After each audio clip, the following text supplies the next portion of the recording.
Hello students, पिछले class में हम लोगों ने मोल कैलकुलेट करने के लिए देखा था कि कैसे मोल कैलकुलेट करते हैं। अगर मास गिवन हो तो मोल कैसे कैलकुलेट करेंगे, नंबर ऑफ पार्टिकल्स गिवन हो तो मोल कैसे कैलकुलेट करेंगे, अगर वॉल्यूम गिवन हो एट एसटीपी एनटीपी पे तो हम लोग नंबर ऑफ मोल्स कैसे कैलकुलेट करेंगे। अब हम लोग यहाँ पे आज डिस्कस करने वाले कन्वर्जन चार्ट। बहुत ही इंपॉर्टेंट है, बहुत ही इंपॉर्टेंट है ये कन्वर्जन चार्ट और ईजी भी है। तो कन्वर्जन चार्ट में हम लोग मेनली देखते हैं कि अगर किसी मॉलिक्यूल्स या किसी पार्टिकल्स का अगर वॉल्यूम गिवन है तो वॉल्यूम से हम लोग उसका मास कैसे कैलकुलेट करेंगे, उससे नंबर ऑफ पार्टिकल्स कैसे कैलकुलेट करेंगे, ये सारी चीज़ें हम लोग कन्वर्जन चार्ट में डिस्कस करेंगे। तो बहुत ही ईजी है, आपको परेशान होने की ज़रूरत नहीं है। अगर आपको मोल पता है, अगर आपको मोल पता है और मोल से आपको चाहिए मास, मोल से आपको मास चाहिए, मोल से आपको मास चाहिए, तो मोल से मास हम लोग कैसे कैलकुलेट करेंगे। बताया था पिछली क्लास में आपको कि number of moles is equal to होता है, number of mole is equal to होता है given mass upon molar mass, given mass upon molar mass. तो आपको मास चाहिए और आपको मोल पता है, तो मोल से अगर मास आपको चाहिए तो मोलर मास से अगर हम लोग मल्टीप्लाई कर दें तो आपको क्या मिल जाएगा, मास मिल जाएगा यहाँ पे। तो अगर मोल में हम लोग मोलर मास से मल्टीप्लाई कर दें तो हम लोग को मास मिल जाएगा। अब हम लोग को मास से अगर मोल चाहिए तो मास से हम लोग मोल कैसे कैलकुलेट करेंगे। तो मास से हम लोग को मोल चाहिए, तो अगर हम लोग मोलर मास से डिवाइड कर दें तो हम लोग को नंबर ऑफ मोल मिल जाएगा। और मोल से हम लोग कैलकुलेट कर रहे हैं number of particles, number of particles.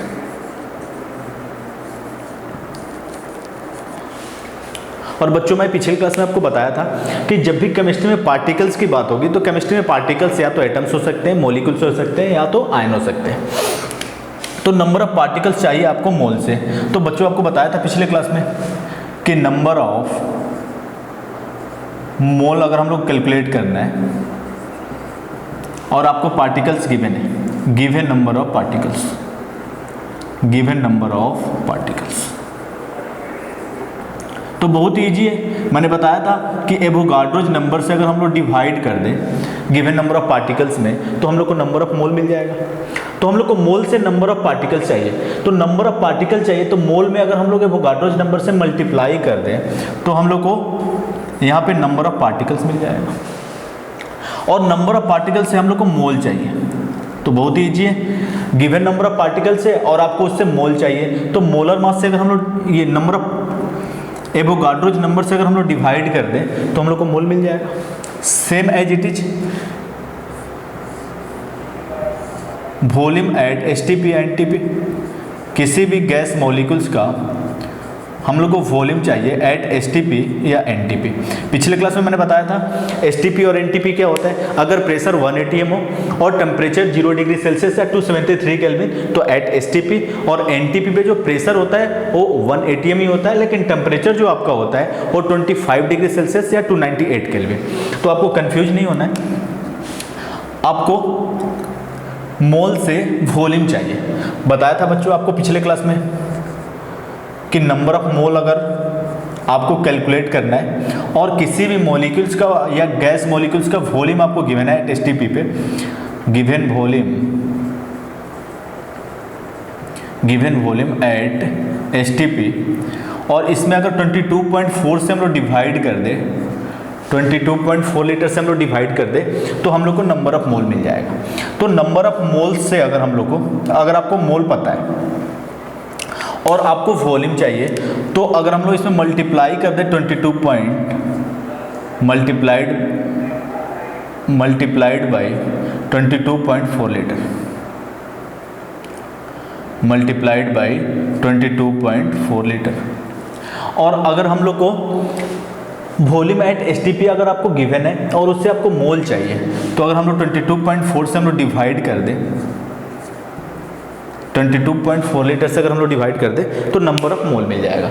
तो इस तरह से हम लोग मास से नंबर ऑफ पार्टिकल्स से वॉल्यूम सारी चीज़ें कैलकुलेट कर सकते हैं। आपको मोल पता होना चाहिए। अगर मोल नहीं भी पता है तो आपको क्वेश्चन में कुछ वॉल्यूम गिवन होगा एसटीपी एनटीपी पे, या नंबर ऑफ पार्टिकल्स गिवन होंगे, या मास आपको गिवन होगा।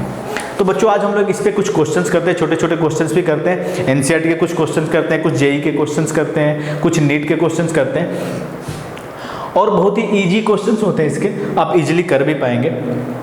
तो एक एक करके हम लोग क्वेश्चन डिस्कस करते हैं। I hope it is clear, आप लोग समझ गए होंगे ये कन्वर्जन चार्ट, और बहुत इजी भी है समझना इसे, इसमें कुछ मुश्किल है ही नहीं। सेम एज इट इज जो आपने पहले नंबर ऑफ मोल जिस तरह से कैलकुलेट किया था उसी से हम लोगों ने सारे फॉर्म यहाँ कैलकुलेट किया। तो ये आपका कन्वर्जन चार्ट है, ये आपका कन्वर्जन चार्ट है, और इसको ध्यान में आपको रखना है और बहुत ही इंपॉर्टेंट है। मैंने पहले ही बताया था कि ये कन्वर्जन चार्ट काफ़ी इंपॉर्टेंट है, क्योंकि आपसे डायरेक्ट कभी कभी क्वेश्चन ये नहीं पूछता है कि मास गिवन है और आप मोल कैलकुलेट करो। कभी कभी ये मास दे देगा और पूछे कि बताओ उस गैस का वॉल्यूम क्या होगा।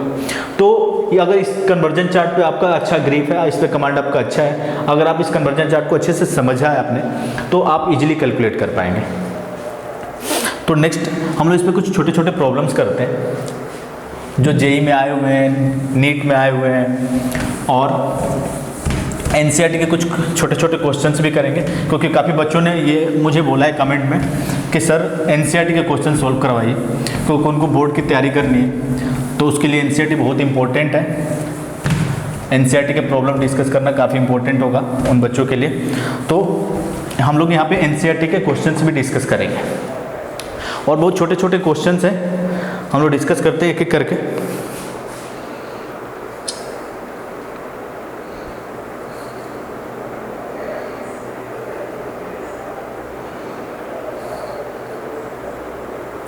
जैसे फर्स्ट क्वेश्चन हम लोग कैलकुलेट करते हैं।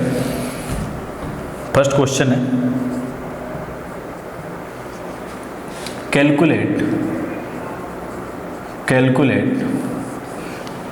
इसमें फर्स्ट हम लोग देख रहे हैं mass of 4.48 litre of CO2 gas at STP. Next जो क्वेश्चन है आपका, वॉल्यूम ऑक्यूपाइड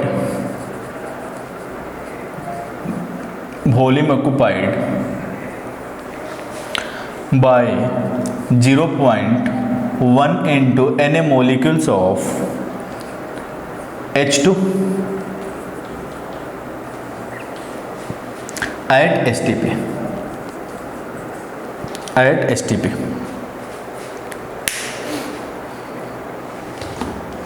तो आपको यहाँ पे CO2 गैस मॉलिक्यूल्स का मास गिवन है, और आपको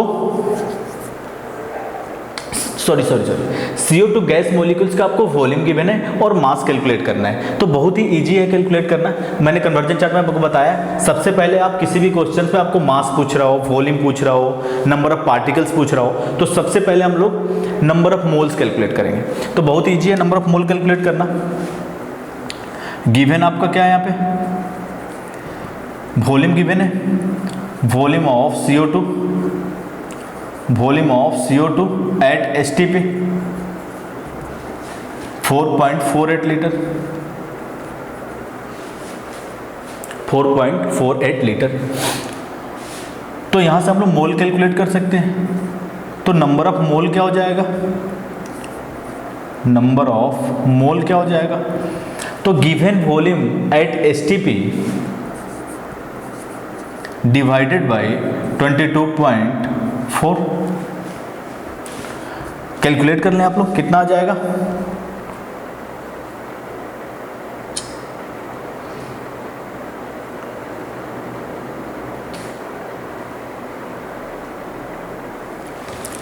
तो ये आ जाएगा आपका 1/5।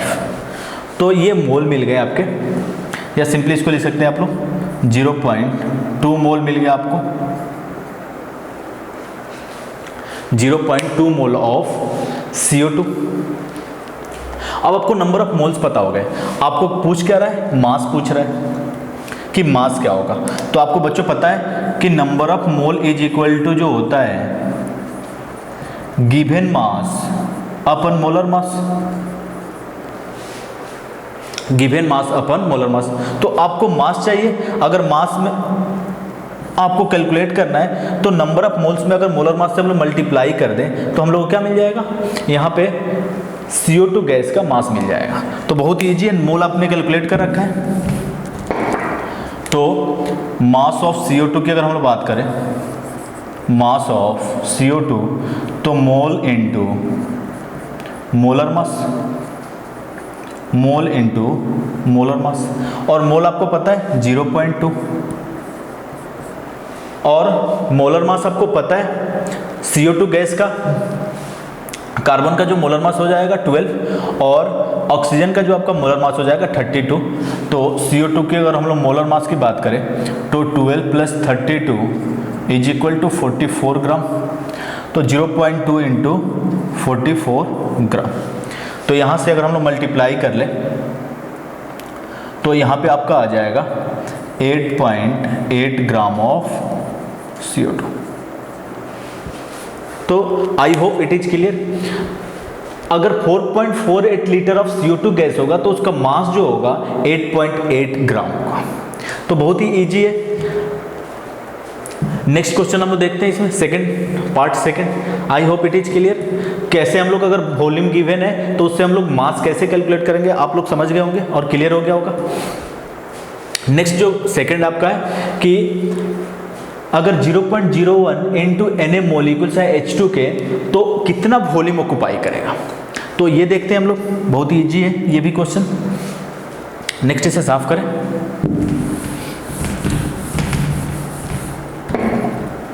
पार्ट सेकंड हम लोग देखते हैं। तो volume of H2 at STP आपको गिवन है, और ये है sorry number of molecules of H2 given है आपको 0.1 इंटू Na। तो यहाँ से आपको number of H2 molecules given है, और आपको यहाँ से सबसे पहले कैलकुलेट क्या करना है, number of moles of H2, number of moles. और आपको मैंने बता रखा है कि नंबर ऑफ मोल हम लोग कैसे कैलकुलेट करते हैं, given number of particles divided bye Avogadro's number. तो 0.1 into Na divided by Avogadro's constant. ये एवोगाड्रोस कांस्टेंट आपका कैंसिल हो जाएगा और H2 गैस मोलिक्यूल्स का मोल मिल जाएगा 0.1 मोल। और आपको क्या कैलकुलेट करना है, वॉल्यूम कैलकुलेट करना है कि 0.1 इंटू Na H2 मोलिक्यूल्स है तो कितना वॉल्यूम ऑक्युपाई करेगा। तो इजी है, देखो यहाँ पे आपको पता है कि number of mole in term of volume अगर हम लोग कैलकुलेट करें तो given volume at STP divided by 22.4 litre. तो H2 गैस मॉलिक्यूल्स का आपको वॉल्यूम कैलकुलेट करना है एट STP, और आपको नंबर ऑफ मोल्स पता है, और इसमें अगर हम लोग 22.4 से हम लोग मल्टीप्लाई कर दें तो हम लोग को यहाँ से वॉल्यूम मिल जाएगा। तो अगर हम लोग बात करें वॉल्यूम ऑफ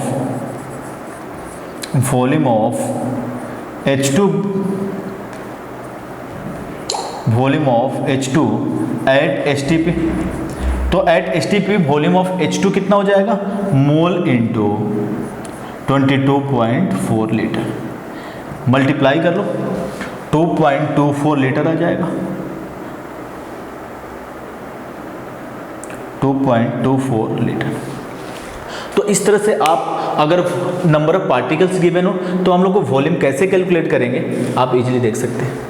तो बहुत ही ईजी है। आई होप आप समझ गए होंगे कि कैसे हम लोग नंबर ऑफ पार्टिकल से वॉल्यूम कैसे कैलकुलेट करेंगे, अगर वॉल्यूम गिवन है तो उसका मास कैसे कैलकुलेट करेंगे, सारी चीज़ें। तो क्लियर हो गया होगा। नेक्स्ट क्वेश्चन डिस्कस करते हैं। नेक्स्ट क्वेश्चन,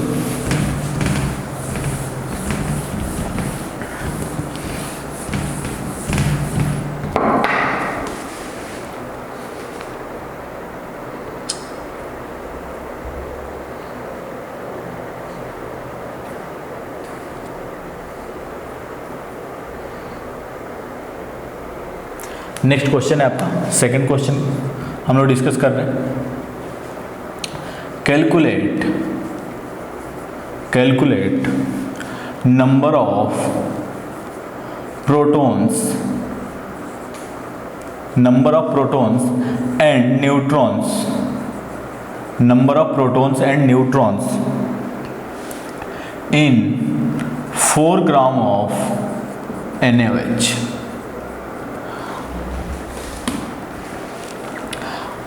तो सोडियम हाइड्रोक्साइड का आपको मास गिवन है 4 ग्राम, तो पूछ रहा है कि कितने नंबर ऑफ प्रोटॉन्स होंगे एंड कितने नंबर ऑफ न्यूट्रॉन्स होंगे। तो बहुत ईजी है, आपको परेशान होने की जरूरत नहीं है।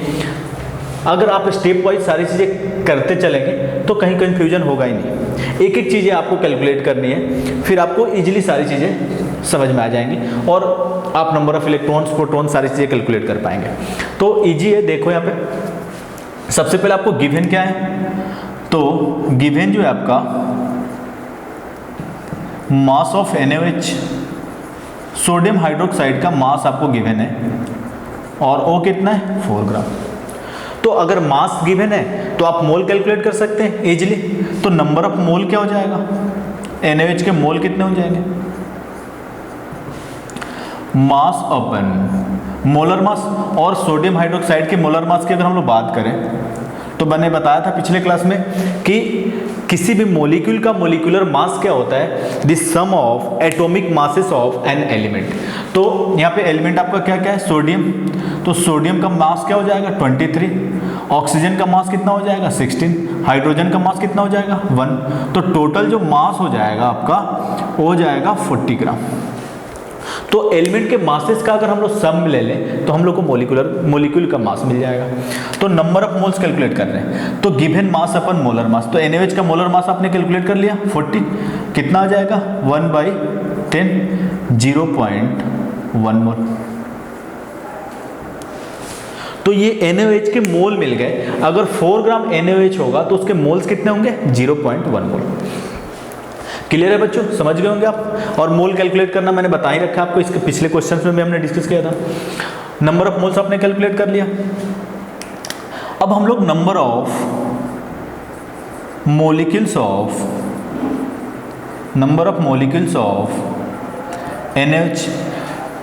NaOH के मोलिक्यूल्स को हम लोग कैलकुलेट कर रहे हैं। तो मैंने बताया था कि मोल इज इक्वल टू क्या होता है, given number of particles divided by Avogadro's number. तो अगर हम लोग मोल में एवोगाड्रोज नंबर से मल्टीप्लाई कर दें तो हम लोग को नंबर ऑफ पार्टिकल्स मिल जाएगा। तो number of molecules of NaOH क्या हो जाएगा, मोल इनटू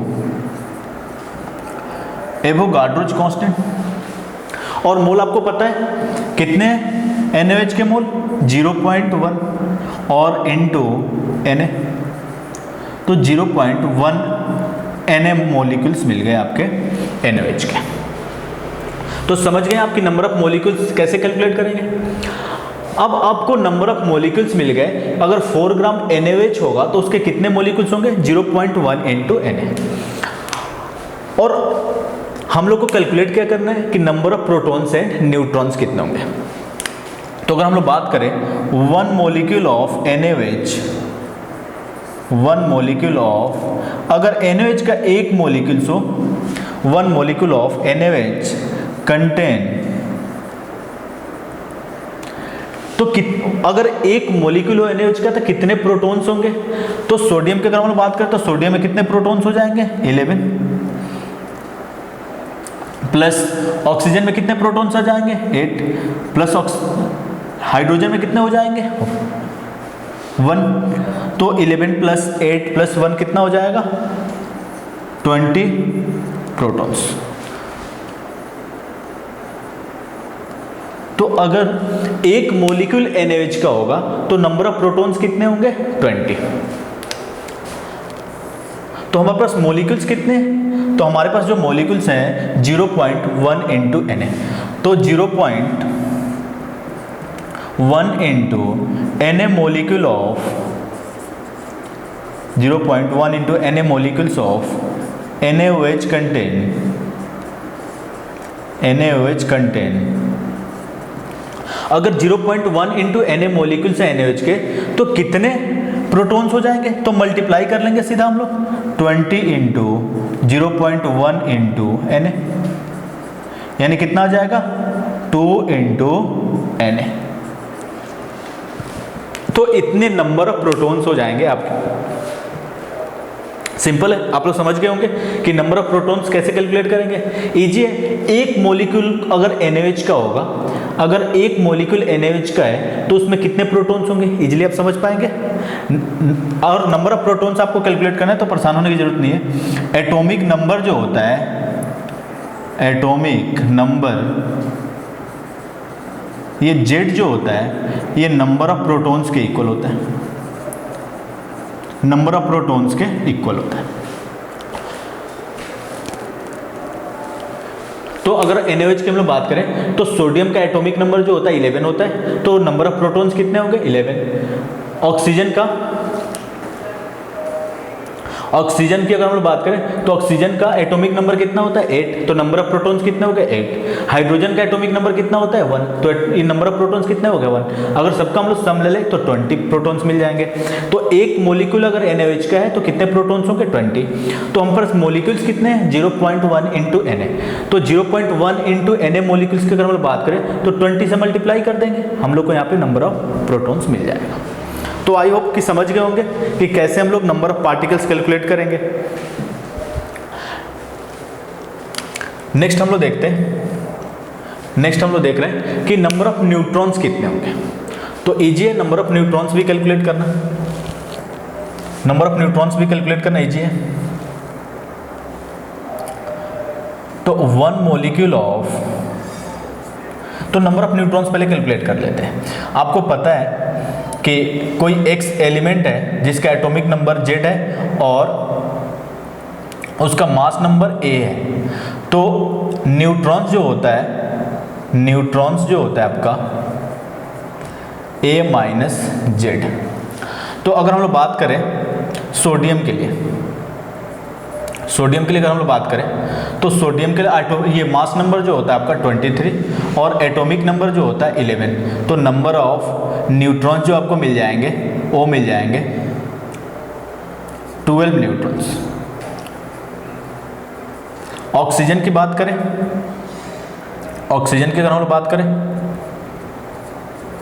ऑक्सीजन की बात करें तो ऑक्सीजन का जो एटॉमिक नंबर होता है 8 और मास नंबर जो होता है 16, तो A माइनस Z यानी कि 16 माइनस 8 कितना हो जाएगा, ये आपका मिल जाएगा 8 न्यूट्रॉन्स। और अगर हम लोग हाइड्रोजन की बात करें तो हाइड्रोजन का एटॉमिक नंबर 1 होता है और मास नंबर भी 1, तो 1 माइनस 1 यानी कि 0 न्यूट्रॉन्स, 0 न्यूट्रॉन्स। ये आप लोग नोट कर लिए होंगे, तो इसे हम लोग साफ करें।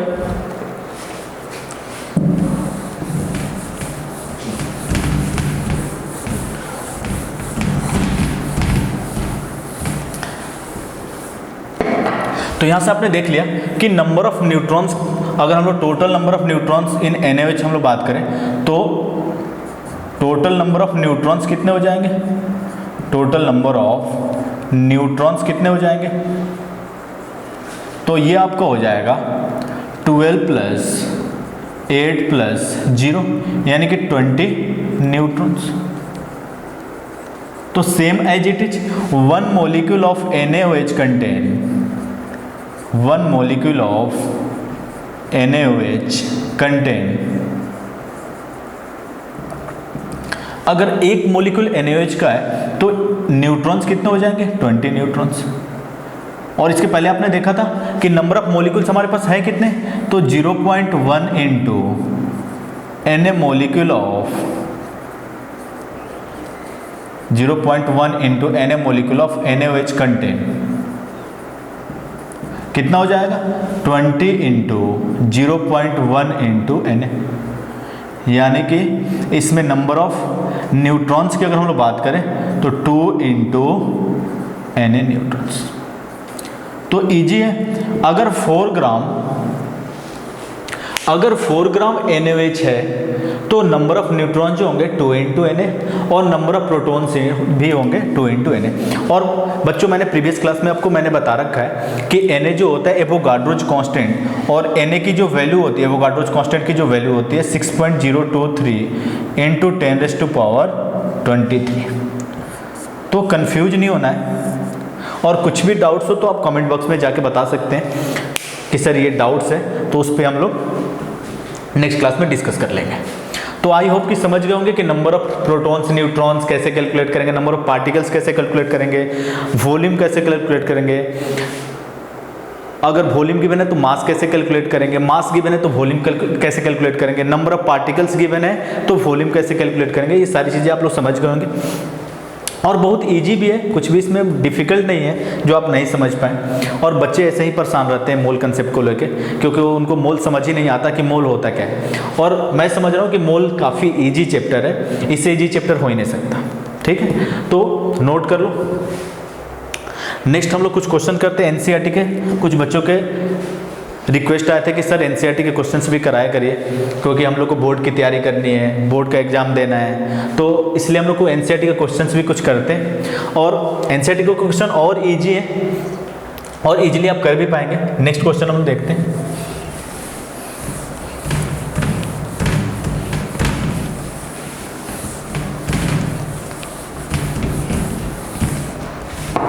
तो कुछ एनसीईआरटी के क्वेश्चंस हम लोग डिस्कस करते हैं।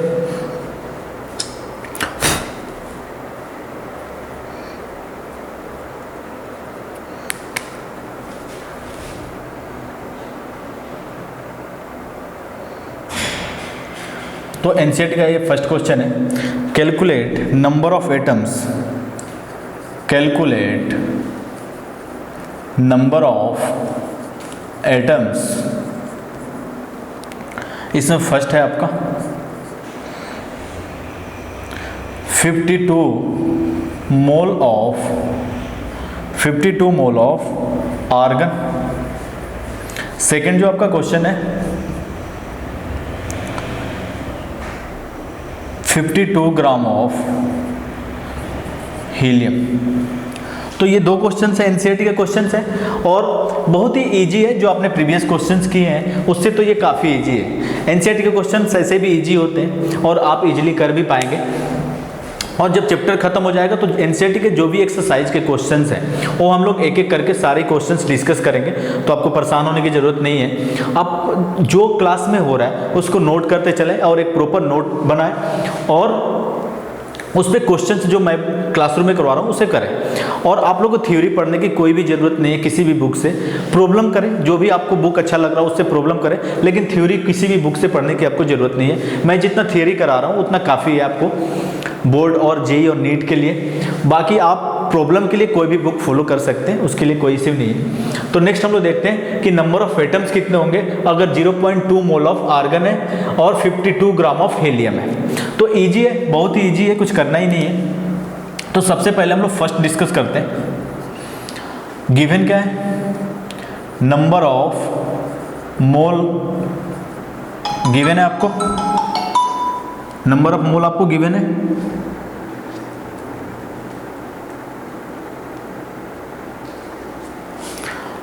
और नंबर ऑफ मोल कितना है 52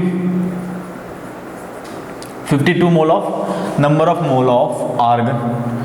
तो आर्गन के आपको मोल गिवन है 52 और आपको चाहिए क्या कि नंबर ऑफ एटम्स चाहिए कि आर्गन के नंबर ऑफ एटम्स कितने होंगे। मैंने बताया आपको कि number of mole is equal to,